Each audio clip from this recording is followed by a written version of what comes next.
हमारा भी शायद यही लुकआउट होगा कि शायद आपकी बात तो सब बराबर है कि पैसों के बिना मतलब पैसे कमाने यानी कि ये पैसे कमाने यानी कि वो, लेकिन एक्चुअल में अगर बोले ना तो व्यवहार के अंदर पैसों के बिना चलता ही नहीं। हम कंप्लीटली अग्रीड ये द्रमक वाला पॉइंट, बिकॉज यहाँ पर द्रमक हमारे तरफ से हमारे पॉइंट्स की रजुआत कर रहे हैं और वो धर्म बोधकर सिद्धर्षि गणि की पॉइंट्स की रजुआत कर रहे हैं। धर्म बोधकर कहते हैं बहुत अच्छा प्रश्न। मैं ना पहले व्यवहार की व्याख्या करता हूँ कि व्यवहार एग्जैक्टली क्या है। पहले नंबर के अंदर घर चलना चाहिए, उसका नाम कि हमारा व्यवहार चला। दूसरे नंबर के अंदर कोई हमारे सामने देख करके मुंह बिगाड़ न ले, इसका नाम हमने व्यवहार को संभाला। तीसरा, चार आदमी खड़े हो तब हमारी अच्छी बात हो वो तो बेस्ट है, लेकिन एटलीस्ट हमारे बारे में कोई बुरी बात तो न करे, इसका मतलब हमने व्यवहार को संभाल लिया। चौथा, जीवन के अंदर कोई भी आपत्ति आ जाए उस समय पैसे साथ में होंगे तो वो आपत्ति से निपट पाएंगे, इसका नाम हमने व्यवहार को संभाला। ये जनरल जनरल एकदम हमारे मन में जो शायद धर्मी व्यक्ति भी होगा ना, उसके मन में ये चार लेवल्स तक का व्यवहार की व्याख्या होगी। यहाँ पर मौज शौक करना, घूमना फिरना, कंफर्ट के साधनों को बसाना वो तो है ही नहीं, आउट ऑफ द क्वेश्चन। लेकिन हम जिसको एक बेसिक नीड, बेसिक नेसेसिटी मानते हैं, वो व्यवहार की यहाँ पर बात हो रही है। मुनि सुंदर सूरी महाराजा जिन्होंने छोटी शांति की रचना करी हुई थी, वो उन्होंने अध्यात्म कल्पद्रुम नाम का बहुत सुंदर ग्रंथ, उसको उसकी रचना भी उसी गुरु भगवंत के द्वारा हुई थी। उन्होंने बहुत सुंदर प्रश्न इसके बारे में, मतलब ये जो प्रश्न है उसका बहुत सुंदर उत्तर लिखा हुआ है वो ग्रंथ के अंदर। बस एक मात्र प्रश्न पूछते हैं कि आपको कौन सा व्यवहार संभालना है। सबसे पहले आप वो नक्की करो, एक भव को संभाले वैसा व्यवहार या भवो भव को संभाले वैसा व्यवहार।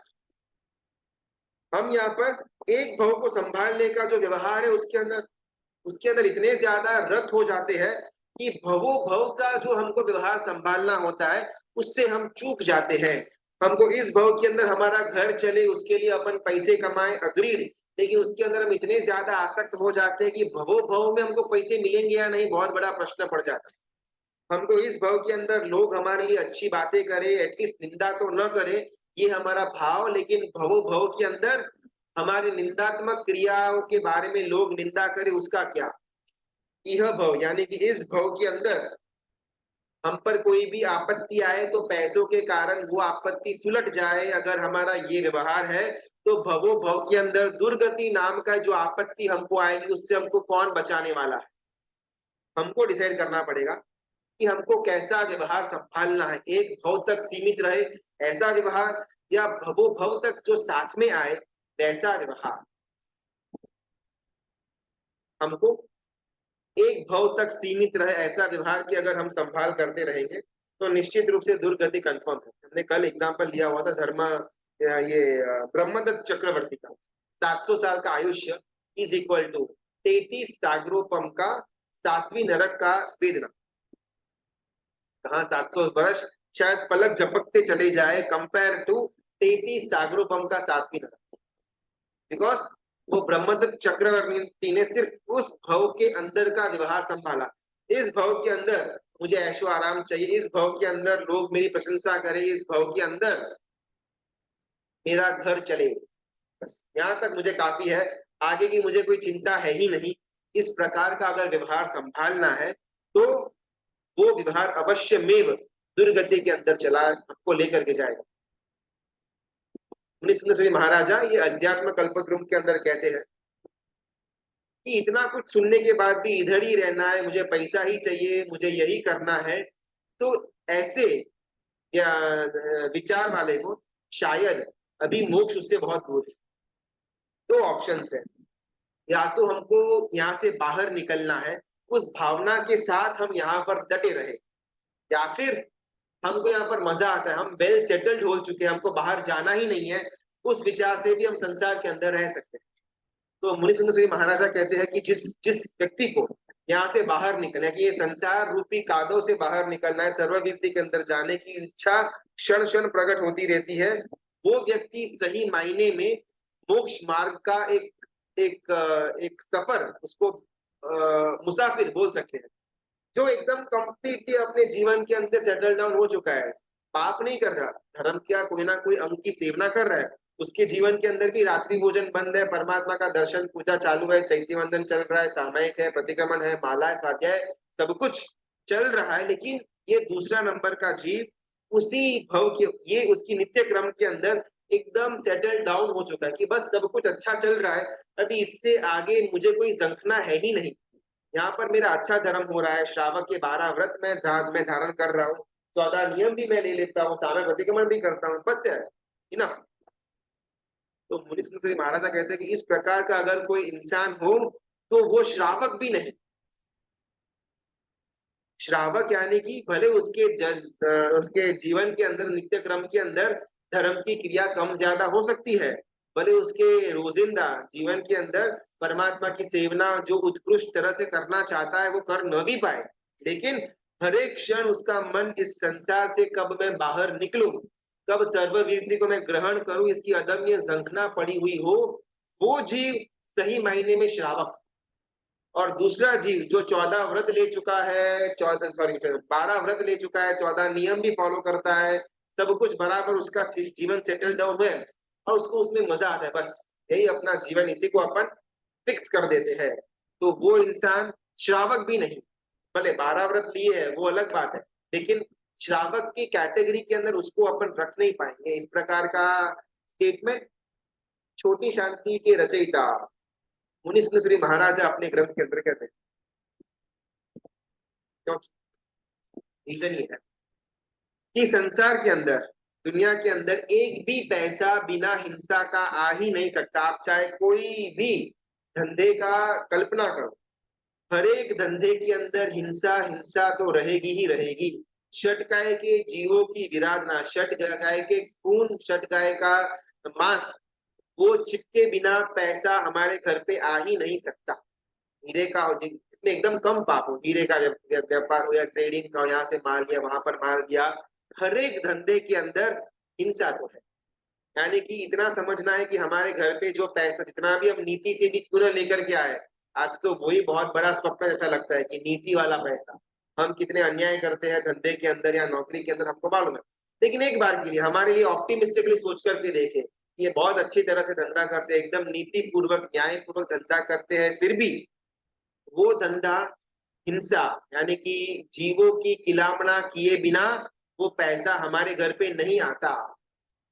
अभी ऐसे पैसों से जिसका जीवन चल रहा हो और उसको उससे कोई प्रॉब्लम न हो, वो श्रावक कहलाने के योग्य नहीं। जिसका जीवन ऐसे पैसों से चल रहा हो लेकिन साथ में मन के अंदर बहुत दुख हो कि संसार के अंदर रहना पड़ता है, पापों को सेवना करनी पड़ती है, एक बार अगर मैं थोड़ा सत्व को डेवलप कर लूं, सर्ववीरति की ओर चले जाऊं, तो ये सारे के सारे मेरे पाप बंद हो जाएंगे। इस प्रकार की अंदर की जो इच्छा के साथ संसार में रहता है उसका नाम श्रावक। और वो श्रावक मोक्ष मार्ग का मुसाफिर बनने की योग्यता रखता है। इस तरफ जिसको कोई प्रॉब्लम नहीं, वो श्रावक भी नहीं। बस आज से ना ये एक शुरुआत करते हैं कि भले हमारे उदय होगा, हम पुरुषार्थ करेंगे तब शायद सर्ववीरति मिलेगी, परमात्मा करे कि इस भव में मिल जाए, लेकिन शायद भवांतर के अंदर भी मिलेगी ना, वो अपने हाथ की अभी बात नहीं, साइड में रखते हैं। लेकिन एटलीस्ट संसार के अंदर ये रहने की हम हमारी इच्छा न हो, संसार के प्रति हम अनासक्त भाव उत्पन्न कर पाए, इसके लिए तो पुरुषार्थ करना ही करना। और ये कोई भी व्यक्ति अपने अंदर मनोचिंतन मनोमंथन से कर पाएगा। यहाँ पर बाहर किसी को शायद मालूम न भी पड़े, पॉसिबल है कि हमारा नित्य क्रम उसी हिसाब से चले, हमारे जीवन की जो घटना है उसमें कहीं पर कोई भी चेंज न आए, चलेगा, लेकिन हर एक क्षण हमारे मन के अंदर इस संसार से बाहर निकलना है, ये भाव आता रहे, जिसके कारण एक भी संसार की पाप क्रिया के अंदर हमारी आसक्ति उत्पन्न न हो पाए, तो ही मुनि सुंदर महाराजा कहते हैं कि वो जीव, वो मनुष्य श्रावक कहलाने के लायक। संसार के अंदर बीच दरिये में आकर के अगर हमारी नाव, हमारी नैया को डुबाने का कोई सामर्थ्य, कोई ताकत रखता है, तो वो है पैसा। जिसने हमारी नाव के अंदर छेद करने का साहस है, वो चीज है पैसा। भव सागर के अंदर हमको पैर में पत्थर बांध करके डुबाने की अगर जिसके अंदर ताकत है, वो है पैसा।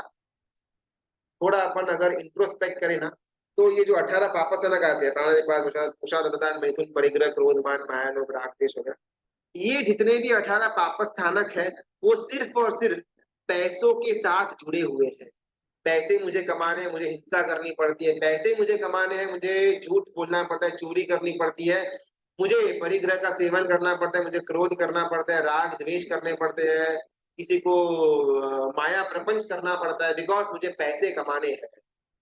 और वो पैसे कमाने से मेरा एक स्टेटस आएगा, मुझे मान मिलेगा, वो मान नाम का कशा।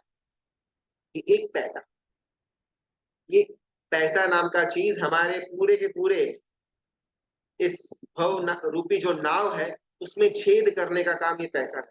एक पैसे के प्रति आसक्ति अगर उत्पन्न हो गई, हमारी नाव को पूरा का पूरा छिद्र से भर देता है।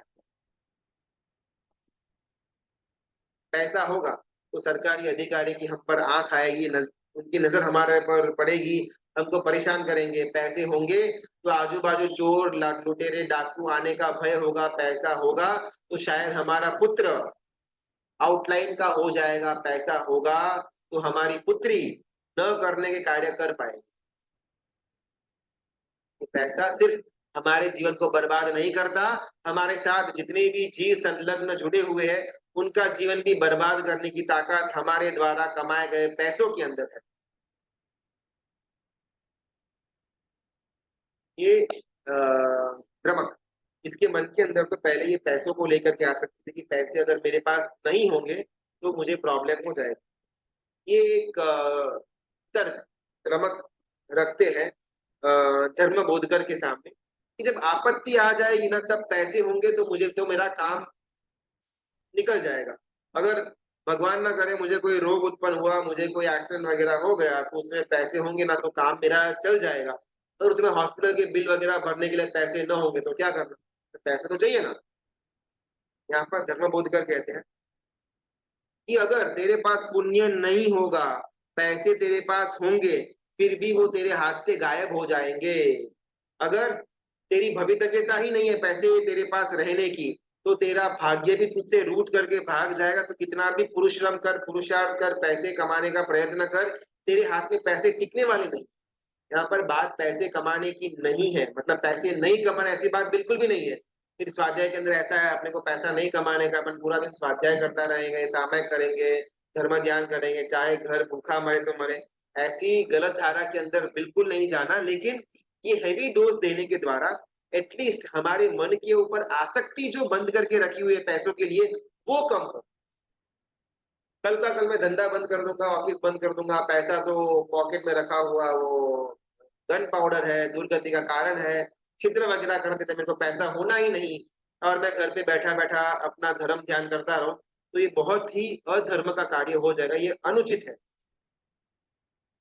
यहाँ पर इतना हेवी डोज हमको इसके लिए देना पड़ता है बिकॉज गुरु भगवान जानते हैं कि हम संवेदना के लेवल में एकदम शुष्क हो चुके हैं, हम एकदम पत्थर जैसे कठिन हो चुके, कठोर हो चुके हैं। कितना भी इसको धुलाने में आए, इसको समझाने में आए, पत्थर के अंदर कोई भी फर्क नहीं पड़ता। पत्थर के ऊपर हथौड़ा मारने से ही पत्थर को फर्क पड़ता है। ये गुरु भगवत हम पर हथौड़ा मारते हैं कि पैसा ऐसा है, पैसा ऐसा है। एटलीस्ट इतना जानने के द्वारा पैसे को शायद हम छोड़ ना पाए अभी के लिए, लेकिन पैसों के ऊपर की आसक्ति को छोड़ पाए। कोई बिलियनर है, कोई मिलियनर है, कोई ट्रिलियनर है, मरने के बाद उसका अपनी बॉडी की वही राख होने वाली है। और कोई रास्ते पर सोया हुआ भिखारी है, उसका भी मरने के बाद राख तो वही ही निकलने वाली है। किसी की भी राख के अंदर कोई चेंज हमको दिखने में आएगा नहीं। लेकिन बहुत सुंदर एक एक पॉइंट धर्म बोध कर यहाँ पर रजुआत करते हैं कि एक इंसान है जिसके पास 4 5 6 8 बंगले हैं, शायद करोड़ों रुपयों का उसका धंधा चलता हुआ होगा, बहुत मान सम्मान को प्राप्त करता है जीवन के अंदर। ऐसा एक व्यक्ति जो बहुत ज्यादा अमीर है, एक तरफ ऐसा व्यक्ति जो फुटपाथ के ऊपर सोया हुआ है और फुटपाथ के ऊपर ही उसने अपना जीवन बिताया हुआ है। अभी अपने आप से सवाल पूछने जैसा है कि मृत्यु के समय किसका मन ज्यादा शांत होगा? वो अब्बजोपति जिसको अपना संपत्ति, अपना मान सम्मान, अपना इतना बड़ा आलीशान घर उसको छोड़ करके जाना पड़ेगा। वो अब्बजोपति समता के अंदर होगा या फुटपाथ के ऊपर सोया हुआ भिखारी जरा समता के अंदर होगा। ये पैसा, ये मिल्कत, ये संपत्ति हमको अंतिम में समता से दूर कर दे। कहीं ऐसा न हो कि पूरा जीवन जिस सामग्री को इकट्ठा करने के लिए हमारा समय व्यतीत हो चुका हो, वही सामग्री इकट्ठा होकर के अंतिम में हमको हमारी समाधि से दूर कर दे। 1 से लेकर के 80 साल तक हमने सिर्फ पैसे कमाया, पैसे कमाया, पैसे कमाया, प्रॉपर्टी पैसा, और कहीं ऐसा ना हो कि अंतिम क्षण के अंदर वही पैसा और वही प्रॉपर्टी मिल करके हमको हमारी समाधि से दूर कर दे।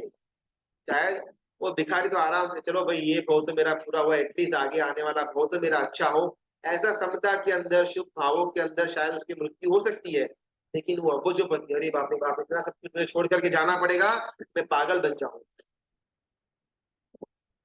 यहाँ पर ना एक सुंदर एक घटना आती है बाबर की। बाबर नाम का जो मुगल का राजा हो चुका था, सम्राट हो चुका था, वो उसके पास लगभग 12 या 13 शादियां करी हुई थी, 12 या 13 पत्नियां थी उसके पास। और और अमाप मात्रा का धन उसके पास पड़ा हुआ था, पूरे भारत को लूटा हुआ था, तो धन तो बेशुमार पड़ा हुआ। अपने आखिरी शायद 1 या 2 दिन जीवन के बाकी होंगे, वो बाबर को मालूम पड़ गया कि बस अभी मेरा तो टाइम अप होने वाला है, और उसको मन के अंदर बहुत शोक उत्पन्न होता है। वो ऑलमोस्ट बहावरा पागल बन जाता है। अपने सैनिकों को आदेश कर देता है कि अपने तहखाने में, अपने राजकोष के अंदर जितना भी सोना पड़ा हुआ है, उसको यहाँ पर मेरे बेडरूम की जो गैलरी है, यहाँ पर उसका बड़ा सा ढगला कराओ। सम्राट है, लोग मान जाते सेवक, वो जितना भी धन, जितना भी सोना और कुछ भी पड़ा हुआ था, वो सब कुछ लेकर के उनके रूम की जो जो बालकनी है वहां पर आकर के उसका ढगला कर देते। और ये बाबर अपनी 12-13 पत्नियों को इन्फॉर्म करते हैं, सब लोग अच्छी तरह से सच सवर करके वहां पर आ जाना, बालकनी के अंदर मुझे बहुत इंपॉर्टेंट बात करनी। आ गए। और ये बाबर अपनी जो उसकी मरण शैया है उसके ऊपर सोया हुआ है, उसके ऊपर लेटा हुआ, ये शैया के ऊपर लेटे हुए वो रो रहा है, आक्रंद कर रहा है, हाय बाप, इतना पैसा, इतना सुंदर स्त्रियों को छोड़ करके मुझे जाना पड़ेगा, मुझे नहीं जाना, मुझे नहीं जाना, मुझे बचा लो, मुझे मौत नहीं चाहिए। और वो पत्नियां रो रही है, सेवक देख रहे हैं, और यही क्षण के अंदर बाबर का मृत्यु होता है। अभी वो पैसा, वो कंचन और कामिनी, जिसका राग, जिसको कमाने के लिए पूरा का पूरा जीवन बाबर ने वेस्ट कर दिया, यही दो चीज मिल करके अंतिम के समय के अंदर उसकी समाधि छीन लेती। पूरा जीवन मेहनत करके जिस सामग्री को इकट्ठा करने के पीछे हम पागल हुए थे, कहीं ऐसा न हो कि वही सामग्री इकट्ठा होकर के हमको हमारी समाधि से दूर कर दे। बिकॉज एक बार अंतिम समय के अंदर समाधि चली गई, फिर दुर्गति निश्चित है। ये क्रमक ओके, ठीक है। घर पर तो आसक्ति मैं समझ चाहिए, धन पर तो आसक्ति नहीं रखनी चाहिए, यहाँ पर तो मैं समझ गया। लेकिन स्त्री, स्त्री तो मेरी सहवर्ती है। ये स्त्री ने मुझे बहुत सालों से अपना कंपेनियनशिप दिया हुआ है। मेरा और उसका एक एक इनविजिबल बॉन्ड बन चुका है। मैं मेरी पत्नी को तो नहीं छोड़ पाऊंगा। आखिर मेरी पत्नी ने मेरे लिए अपना परिवार छोड़ा हुआ है, मेरे भरोसे यहाँ पर आई हुई है। मुझे मेरी पत्नी से बहुत ज्यादा प्रेम है, और उसको भी मेरे लिए प्रेम है। तो ये जो पत्नी के लिए मेरे अंदर जो रति है, मेरे अंदर जो राग है, मेरे अंदर जो प्रेम है, वो तो मैं बिल्कुल भी छोड़ नहीं पाऊंगा। धर्म बोध कर कोई बात, इसका भी उपाय मेरे पास है। तुझे लगता है कि तेरे पास पत्नी है, तेरे पास स्त्री है, स्त्रियों को पुरुषों के का कल्पना कर ले। तुझे ऐसा लगता है कि तेरे पास स्त्री है, तेरे पास पत्नी है, इसके कारण तू सुखी है, इसके कारण तू खुश है। तो मुझे ऐसा कोई भी इंसान दिखा जो स्त्री को के साथ शादी करने के बाद दुखी न हुआ हो। शायद अभी तेरा पुण्य जोरदार चल रहा है, जिसके कारण तुझे स्त्री में से, तेरी पत्नी में से सुख मिल रहा है, लेकिन जिस दिन ये सुख पूरा हो जाएगा, वही पत्नी दुख देने वाली बन जाएगी। तो मुझे अभी का अभी एक ऐसा नाम दे जिसके जीवन के अंदर स्त्री के आने के बाद और स्त्री के परिप्रेक्ष्य में पुरुष के आने के बाद उसके जीवन में दुख न हुआ हो, ऐसा तो मुझे एक एग्जाम्पल दे। और यहाँ पर धर्मबोधकर कहते कि मैं तुझे ऐसा पूरा का पूरा लिस्ट देता हूं कि जिन गुरु भगवंतों ने सर्ववीरती परमा अन्न ग्रहण करने के बाद जीवन के अंदर एक भी क्षण दुख को महसूस तक नहीं किया, ऐसे गुरु भगवंत एक दो नहीं, मेरे पास पूरी की पूरी लिस्ट पड़ी हुई है। तू मुझे एक ऐसा नाम दे दे संसार के अंदर जिसने स्त्री को प्राप्त करके दुख न मिला हुआ।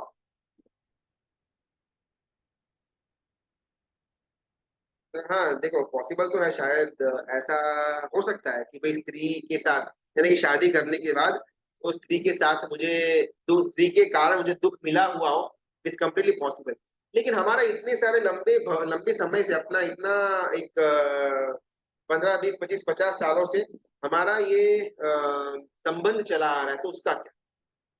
और मैं उसकी कंपेनियनशिप का एक हैबिचुअल बन चुका हूँ कि उसके बिना तो मैं नहीं रह सकता। गुरु भगवान कहते हैं कि संकेती जीव की ना एक जो व्याख्या आती है उसके अंदर ये भी आता है कि संकेती जीव आर पार की दृष्टि रखता है, जो जैसा है उसको वैसा देख पाता है, वो संकेती जीव। अभी मैंने तुझे विमलालोक अंजन किया और तुझे तत्व प्रीति कर पानी पिलाया, यानी कि अभी तेरे अंदर सम्यक ज्ञान और सम्यक दर्शन की हाजिरी है। मैं जितना प्रश्न पूछता हूँ उसका एकदम प्रामाणिकता से तू जवाब देना। आर पार की दृष्टि कैसा। तेरे सामने अगर तेरी पत्नी खड़ी है, तो क्या दिखता है, हाँ उसने कपड़े पहने हैं, साड़ी पहनी है, पल्लू ओढ़ा हुआ है। थोड़ा अगर भीतर में जाते हैं तो चमड़ी है, चमड़ी के अंदर मांस है, मांस के अंदर हड्डियां है, खून है, ब्लड है, वेन्स है। उसके थोड़ा अंदर जाते हैं तो सिर्फ मल मूत्र और अशुचि पड़ी हुई। वो मल मूत्र और अशुचि को ढकने के लिए वहां पर बाहर मांस का पूरा पिंड बनाया, उसके अंदर हड्डी रखी और उसको स्किन नाम के प्लास्टिक का रैपिंग किया और तेरे सामने प्रस्तुत कर दिया। संकीर्ति जीव आर पार देख सकता है, जो जैसा है वैसा देखना। शायद कार्यान्वित ना हो पाए, वो अलग बात है, लेकिन एटलीस्ट रमक तू देख तो सही कि जिस स्त्री के लिए तू आसक्ति रख रहा है, जिस स्त्री के बिना तू नहीं रह सकता, ऐसी बात तू मेरे सामने कर रहा है, वो स्त्री और कुछ भी नहीं, मल मूत्र और अशुचि का ढेर है। और स्त्री के परिप्रेक्ष्य पुरुष पुरुष भी अशुचि का ढेर मात्र है, बाकी कुछ भी नहीं। लेकिन मेरा एक आखिरी सवाल, मैं समझ गया कि परमा अन्न लेने जैसा है, घर के अंदर आसक्ति नहीं रखना, धन के अंदर आसक्ति नहीं रखना, स्त्री के अंदर भी नहीं और पुत्र के अंदर भी, ठीक है। लेकिन सब तो दीक्षा नहीं ले पाएंगे ना।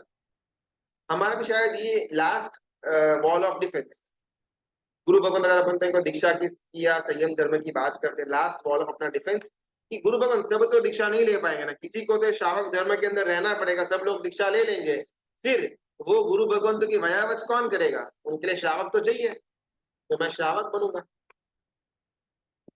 वापिस जो अपनी बात हुई थी वो बात को वापस दोहराते हैं धर्म बोध कर कि श्रावक धर्म को तू समझा ही नहीं। प्रश्न बहुत सुंदर है, लेकिन एक बार श्रावक धर्म को समझोगे, ये धर्म बोध कर कह रहे हैं धर्म को कि अगर आप एक बार श्रावक धर्म को समझोगे तो आपका इस प्रश्न का उत्तर अपने आप मिल जाएगा। पल पल हर एक क्षण साधु होने की जिसके अंदर तमन्ना हो, जिसके अंदर साधु बनने का स्वप्न हो, वो श्रावक।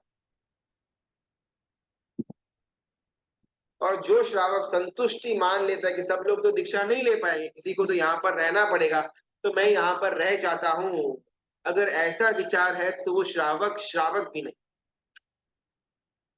दलित विस्तरा ग्रंथ के अंदर श्री पुरंदर हरिभद्र श्री जी महाराजा कहते हैं, श्रावक यानी कि बस अभी निकलो, अभी निकलो, बस आज आखिरी दिन, ये आखिरी क्षण, ये आखिरी घंटा, बस भी मुझे निकलना है, इस प्रकार की जंखना जिसके अंदर होती रहे, वो श्रावक।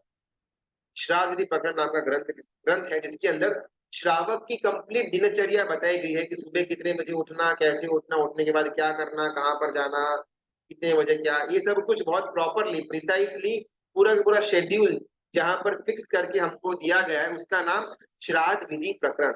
श्रावक जीने की जो उसकी विधि है जीवन की, उसका विवेचन, उसका प्रकरण।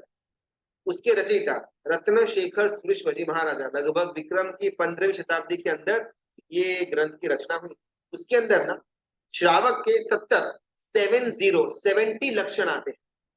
अगर ये 70 लक्षण किसी के अंदर है तो वो जीव श्रावक कहलाने के योग्य है। हमारा कभी भी ना स्वाध्याय में ज्यादा अपना रुचि होता नहीं है, कोई यहाँ ऐसे कुछ समझा दे, क्लास वगैरह ले ले, हमको कुछ बात बोल दे तो ठीक है, बाकी हमको कहीं पर भी प्रयत्न करके पुस्तक ढूंढना, पुस्तक कोई मिलती हो तो उसको खोलना, उसको पढ़ना कभी भी नहीं। सुनेंगे, जितना समझ में आएगा चिंतन करेंगे, बाकी अपने को कहीं पर भी कष्ट नहीं करना। आराम से बैठेंगे, फोन में से आवाज आएगी उसको सुनेंगे। कौन पुस्तक ढूंढने जाएगा, उसका पीडीएफ या उसकी हार्ड कॉपी उसको ओपन करना, उसको पढ़ना डिफिकल्ट है। बस ये अपने अंदर की ये जो एक विचार है, उसको बदलना। श्राद्ध विधि प्रकरण बहुत ही सुंदर ग्रंथ, शायद पहले भी इसके बारे में अपनी बात हुई थी और कई सारे लोगों ने इसकी पीडीएफ भी मांगी थी और पीडीएफ उनको हमने दी भी थी। उसी श्राद्ध विधि प्रकरण ग्रंथ के अंदर ना श्रावक के 70 गुण की बात आती है कि ये 70 गुण श्रावक के अंदर अवश्य में होने चाहिए। अगर ये गुण श्रावक के अंदर नहीं तो वो श्रावक श्रावक, और अगर वो गुणों को पढ़ेंगे ना तो हमको लगेगा लगेगा कि हम तो श्रावक से बहुत बहुत दूर है। परमात्मा वीर प्रभु ने जिस शासन की स्थापना करी हुई थी, साधु साध्वी श्रावक श्राविका, हम वो शासन से कोसों दूर है। हर एक पल जिसके हैया, जिसके हृदय के तार उत्कंठित हो उठते हो, जिसके हृदय के अंदर ये अदम्य इच्छा उत्पन्न होती रहती हो कि बस अभी निकलना है, अभी निकलना है, आज आखिरी दिन, बस ये काम निपटा लेता हूँ फिर मुझे निकलना है, बस इतना मेरा टारगेट पूरा हो जाए फिर मुझे निकलना है, वो श्रावक। हम, मैं, आप, हम सब अपने आप को श्रावक कह पाएंगे भी या नहीं, बहुत बड़ा प्रश्न। और खास करके इस शादी प्रकरण पुस्तक का स्वाध्याय करने जैसा है। हमारे पास भी वो पीडीएफ पुस्तक पड़ी हुई है, किसी को भी अगर ये पढ़ने की इच्छा हो, हिंदी के अंदर ही अवेलेबल है, तो नितिन भाई 8122 पर अगर आप व्हाट्सएप करेंगे तो आपको ये पीडीएफ हम मैसेज के द्वारा भिजवा देंगे। लेकिन शायद आज तक हमने ऐसी कितनी ही पुस्तकें मंगवाई हुई होंगी, लेकिन कितनी पढ़ी है वो भी बहुत जटिल प्रश्न। आखिरी लाइन ऑफ क्रमक का, ठीक है, आपने बोला कि संयम संयम संयम वगैरह, लेकिन मेरी बस एक आखिरी इसके अंदर एक पॉइंट है कि मेरे जीवन के अंदर मित्र भी है, कि मेरे स्कूल के फ्रेंड्स होंगे, कॉलेज के होंगे, मेरे धंधे के होंगे, मेरे कल्याण मित्र होंगे, अलग अलग अलग मेरे पास भी मित्र है, और मुझे उनका साथ उठना बैठना, उनका जो साथ है वो पसंद आता। उसका त्याग मैं कैसे करूंगा? आप तो बोलो दीक्षा ले लो, ठीक है, दीक्षा अगर मैं एक बार ले लेता हूँ, फिर पूरा दिन पढ़ना पढ़ना स्वाध्याय करना, पूरा माहौल चेंज हो जाएगा, कोई भी किसी को मैं जानता नहीं, ऐसे गुरु भगवंतों के साथ मुझे रहना थोड़ा मेंटली डिफिकल्ट लगता है। मेरे दोस्तों के साथ मेरी बहुत अच्छी बनती है, मेरा एक उनके साथ उठना बैठना है, रोज का बातचीत वगैरह होती रहती है, उनको छोड़ना और उनको कंप्लीटली त्याग करके इसके अंदर आना डिफिकल्ट है। मैंने, गुरु भगवान कहते हैं कि तू जिसको तेरा मित्र मानता है वो तेरा मित्र है ही नहीं। एक एक सिचुएशन, मित्र अगर तेरे जीवन में ज्यादा होंगे ना तो बहुत क्लियरली तो नोटिस करना, तेरे जीवन के अंदर उद्वेग भी ज्यादा होगा। जितना ज्यादा हमारा संपर्क अपने मित्रों के साथ बढ़ता होगा उतना हमारे मन के अंदर उद्वेग बढ़ेगा, और ये हम खुद महसूस कर पाएंगे। शायद बहुत लोगों को ऐसा एक्सपीरियंस भी हुआ होगा, जितना ज्यादा फ्रेंड्स का सर्कल जितना बड़ा, जितना विविध विविध उसके अंदर लोग होते हैं, उतना ज्यादा हमारे अंदर उद्वेग बढ़ जाता है। उद्वेग बढ़ा, पाप कर्म का बंद हुआ, दुर्गति के अंदर हमारा जीव ट्रांसफर हो गया। मित्र। दूसरा, जिस जगह पर जाकर के तेरी निंदा होती हो वो तो तेरे दुश्मन, लेकिन जिस जगह पर तू न हो, जिस जगह को त्याग करने के बाद तेरी निंदा शुरू हो, वो तेरा मित्र वर्तुल। और बहुत ही एक सुंदर सीख देते हैं कि हमको जीवन के अंदर रुलाने का काम सिर्फ मित्र कर सकता है। जिसको हम दुश्मन मानते हैं या फिर जिसको हम स्ट्रेंजर मानते हैं, अनजान मानते हैं, वो कभी भी हमको रुला नहीं पाएगा। एक बार अपने जीवन के भूतकाल के अंदर नजर करके देखना, जब कभी भी हमको अत्यंत दुख उत्पन्न हुआ हो, जब कभी भी हमको आंखों से अश्रु की धारा बाहर निकली हुई हो, वो सिर्फ और सिर्फ मित्र के कारण हो। बिकॉज दुश्मन के सामने हम ऑलरेडी बहुत ज्यादा अलर्ट होते हैं, अनजान व्यक्ति तो हमारा कुछ उखाड़ नहीं पाएगा। तो हमको दुख देने की सबसे ज्यादा क्षमता हमारे मित्र के अंदर है, और वो मित्र का वर्तुल अगर हम बढ़ाते हैं तो हम अपने आप को दुखी करें, उतने इंसानों की संख्या बढ़ाते हैं। पहले 4 मेरे मित्र थे, तो 4 लोग मुझे दुःख दे सकते थे। आज 4 के 40, 40 के 400 फेसबुक फ्रेंड्स हो चुके हैं। वो 400 लोग मुझे दुःख देने की क्षमता रखते हैं। फेसबुक के अंदर हमारा दोस्त बहुत अच्छा, उसकी हमारे साथ जान-पहचान है। हमको बोले बिना कहीं पर अलग अपने फ्रेंड्स के साथ घूम कर के आ गया, फेसबुक के अंदर फोटो रखी, हम जल करके राख हो जाएँगे। हमारे दोस्त ने किसी और दोस्त के फोटो पर पोस्ट पर कमेंट किया और हमारी पोस्ट को देखा लेकिन लाइक नहीं किया, कमेंट नहीं किया, हम अंदर से राख हो जाएंगे। शायद हमारा फोटो कितने ही लोग देखते होंगे, लेकिन हमारे जो मित्र है, वो मित्र ने मेरा फोटो लाइक नहीं किया, कमेंट नहीं किया, हमको ईर्ष्या उत्पन्न हो जाती है। बिकॉज हमको दुख देने की क्षमता सिर्फ मित्र के अंदर है। दुश्मन और अनजान व्यक्ति जिसके साथ हमारा 36 का आंकड़ा है, मालूम है वो तो मेरे फोटो को देख करके लाइक नहीं करने वाला, तो उसके साथ क्या ज्यादा अभी मेरा विचार का इन्वेस्टमेंट करना। लेकिन जिसको मैं अपना मानता था, जिसको मेरा मेरा मेरा बीएफएफ मानता था, उसने मेरा फोटो देखा, कमेंट भी नहीं किया, लाइक भी नहीं किया। ईर्ष्या, जलन, जलस, ये सब जो दुखों का अलग अलग अलग अलग पर्यायवाची शब्द है, ये सिर्फ मित्र के द्वारा हमको मिल सकता है। मेरी नाव मद दरिए मझधार के अंदर डूब गई, जिनके विश्वास के ऊपर मैं तैर रहा था उन्हीं ने मुझे डुबा दिया। हमारा जीवन के अंदर शायद मेजरली दुख सिर्फ मित्र के द्वारा हमको मिलता है।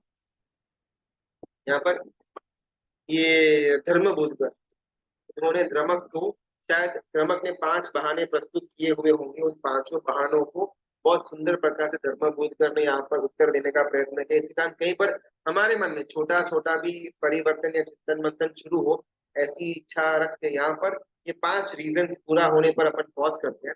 कल शायद मुकेश भाई का सेशन होगा, तो मंडे से वापिस छठा बहाना क्या है, उसके अंदर क्या क्या बातें धर्मबोधकर समझाना चाहते हैं, उसकी तरफ हमारा स्वाध्याय हम आगे कंटिन्यू करते हैं। अगर अभी कुछ रिकॉर्ड ये प्रश्न है तो अपन फटाफट ले लेते हैं। How to prepare one for next one, बहुत बहुत सुंदर क्वेश्चन। देखो, अपने को ना अगले भाव के अंदर जाने के लिए कुछ लगेज, कुछ पैकिंग करके जाना। बहुत लंबी यात्रा में निकलने वाले हैं, मालूम नहीं वापिस कभी हमको ये मनुष्य का भाव मिलेगा, नो आइडिया। तो हमको पैकिंग क्या करना है, अच्छे कर्म का और अच्छे संस्कार का। और हमारे लगेज से बाहर क्या निकालना है, बुरे कर्म और बुरे संस्कार। हम शायद इस भव के अंदर ना धर्म क्रिया बहुत नहीं कर पाए हुए होंगे, हमको मन के अंदर खेद होगा कि मैं चाहता था उतनी धर्म क्रिया मैं नहीं कर पाया।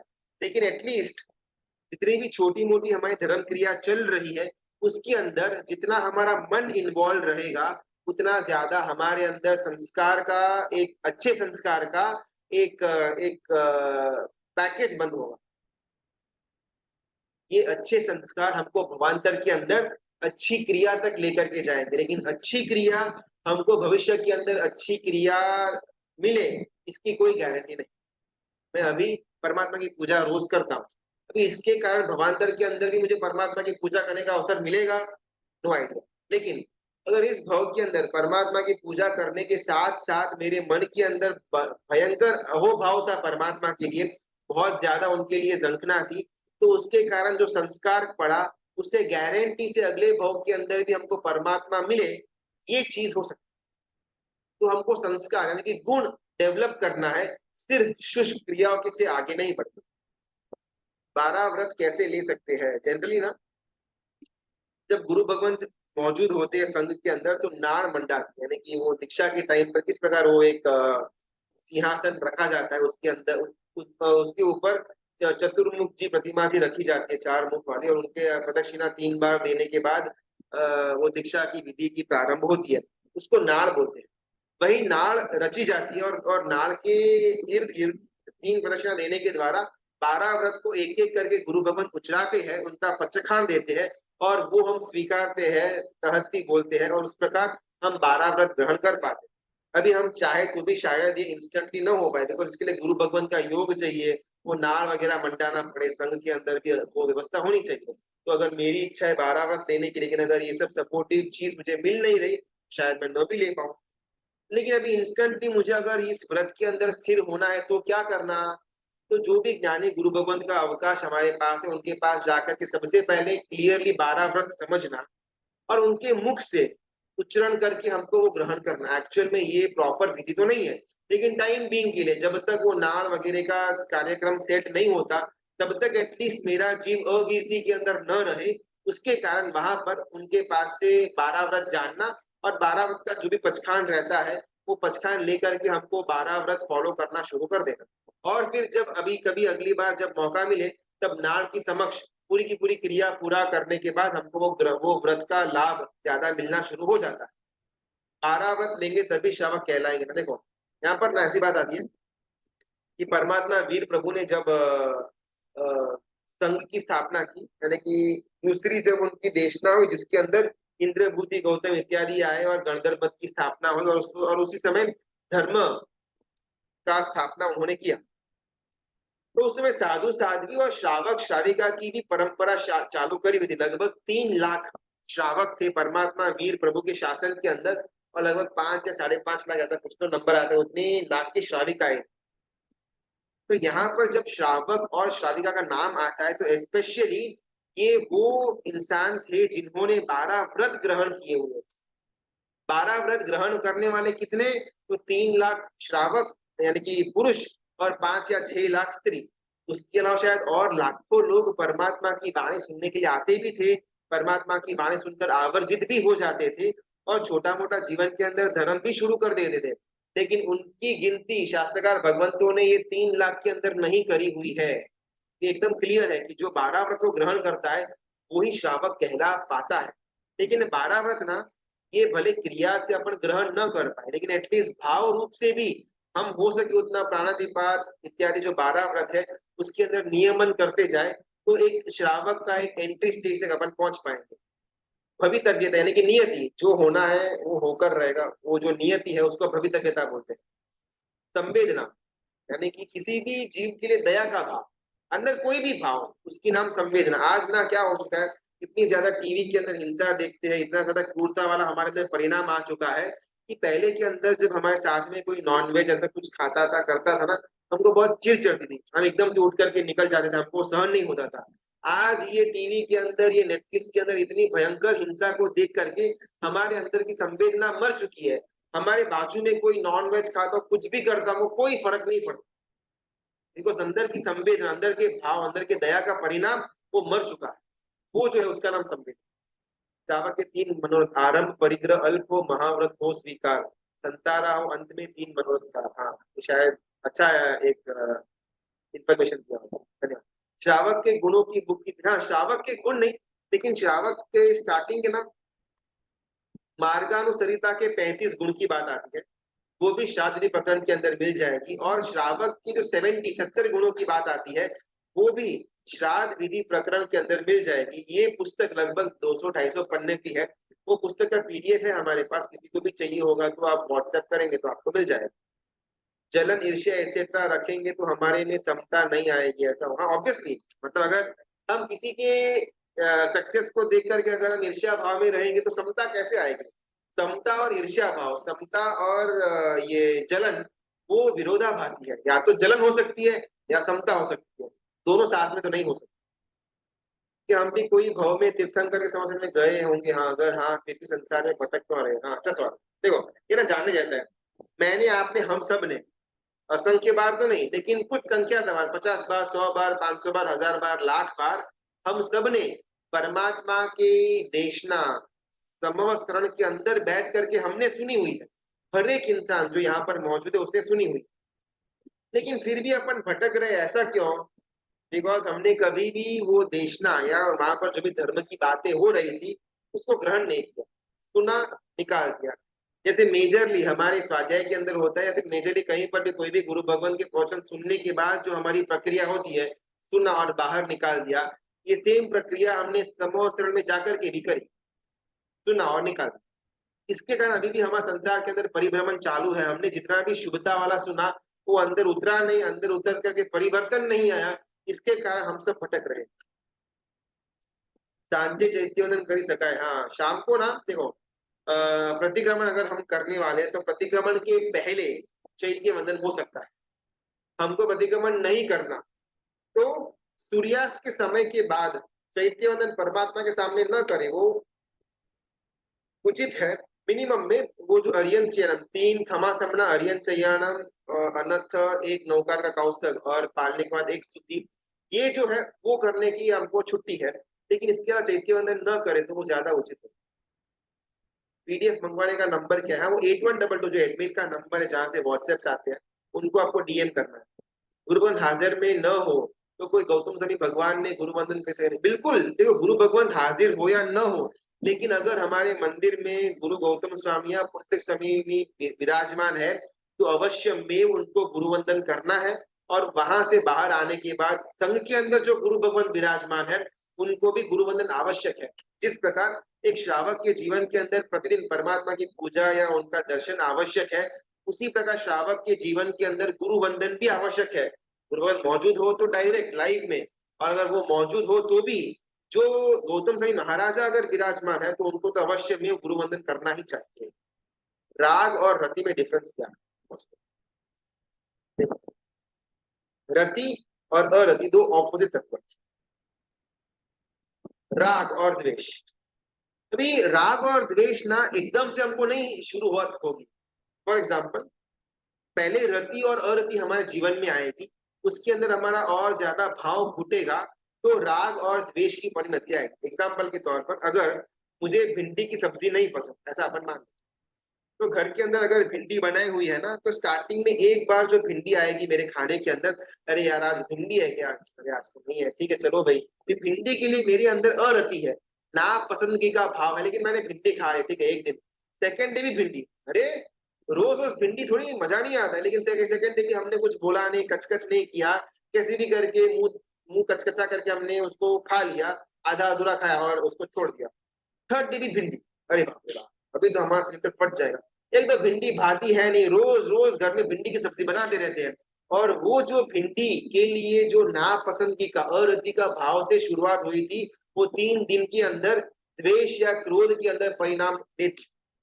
उसी प्रकार अगर मुझे मुझे लड्डू पसंद है, पहले दिन मुझे लड्डू खाने में आया, मजा आया, हाँ लड्डू बहुत पसंद है, या एसी, एसी बहुत पसंद है, गर्मी के अंदर बाहर से आते एसी शुरू कर दिया, हाँ हाँ कितना ठंडक कितना कंफर्ट मिलता है, हमको एक सुशीलता वहां पर उत्पन्न हो गई। अभी सेकेंड डे भी एसी है, थर्ड डे भी एसी है, अभी हमको एसी का राग हो गया। अभी किसी भी जगह पर हम जाएंगे ना, हम एसी के बिना रह नहीं पाएंगे। हमारे खुद के घर में भी अगर हम 10 दिन से रोज एसी में सोते हैं, 11वें दिन एसी बंद कर देंगे, हम सहन नहीं कर पाएंगे, बिकॉज एसी का राग हमको हो चुका है। तो राग और द्वेष इंस्टेंटली जन्म नहीं लेते, शुरुआत में रति और अरति होता है। राग और द्वेष को तोड़ना डिफिकल्ट है। रति और अरति स्टार्टिंग के स्टेज में ही उसको बंद कर देना बहुत इजी है। भिंडी हाँ ठीक है, नहीं भाती तो क्या है, ऐसे तो कितने लोगों को ये खाना भी नसीब में नहीं होता। मेरा पुण्य का होता है कि मुझे एटलीस्ट इतना अच्छा खाना मिला तो सही, क्या कचकच करना, खा रहे थे। स्टार्टिंग में जो नापसंदी का भाव था भिंडी के लिए, अगर मैं वो भाव को उसी समय दबा देता हूँ, तो 3 दिन तक भी अगर भिंडी आएगी शायद मेरे अंदर द्वेष नहीं जगे। लेकिन अगर मैंने स्टार्टिंग में अरति का भाव को स्टॉप नहीं किया, 3 या 5 या 7 दिन जितनी अपना अंदर का सत्व हो, उतने दिन के बाद वो नापसंदगी का भाव द्वेष में परिणाम होगा। सेम चीज रति और राग के लिए। तो रति और अरति स्टार्टिंग का स्टेज है, राग और द्वेष बहुत आगे की प्रक्रिया है। पैसे में आसक्ति रखने के कारण जीव मर जाए तो अगला भाव कौन सा होगा? जीव विचार के अंदर आता है धन न कीड़ा या गोमय कीड़ा, यानी कि जिसको धन के अंदर बहुत ज्यादा आसक्ति होती है वो धन कीड़ा बनता है, यानी कि धन के अंदर के जो जीवा जो कीड़ा होता है वो चीज वो बनता है। या फिर सोने का इत्यादि जो एक पृथ्वी काय का जीव है, उसके अंदर उसका जीव ट्रांसफॉर्म हो जाता है। जो सुवर्ण है, जो रत्न है, जो रजत जो चांदी है, वो सब कुछ पृथ्वी का है, यानी कि उनके अंदर भी जीव था। लेकिन जब माइनिंग करने में आई, जब उसका अलग अलग प्रोसेसिंग करने में आया, तो जीव का च्यवन हो गया, और वहां पर उसका कलेवर डेड बॉडी पड़ा हुआ है, जिसको अपन सुवर्ण या रजत मानते हैं। तो अगर हमारा पैसों के लिए ये संपत्ति के पीछे अगर आसक्ति बहुत ज्यादा है, तो उस प्रकार के भवों के अंदर हमारा ट्रांसफर होने के चांसेस हाईएस्ट है, बिकॉज जहां पर आसक्ति वहां पर उत्पत्ति। अंत समय में हम जो इच्छा करेंगे वो अगले भव में आएगा। देखो अभी ये ना कैसा है ना कि अंत समय के अंदर हम जो इच्छा करेंगे, कि अंत समय में मैं इच्छा तो ये भी कर सकता हूँ कि मुझे महाविद्या के अंदर जन्म मिल जाए, बराबर, मुझे देवलोक के अंदर ये सुख मिल जाए, मैं इच्छा तो कुछ भी कर सकता हूँ, लेकिन मेरे पास वो इच्छा को पूरी करने के लिए शुभ कर्मों का बैलेंस भी तो होना चाहिए।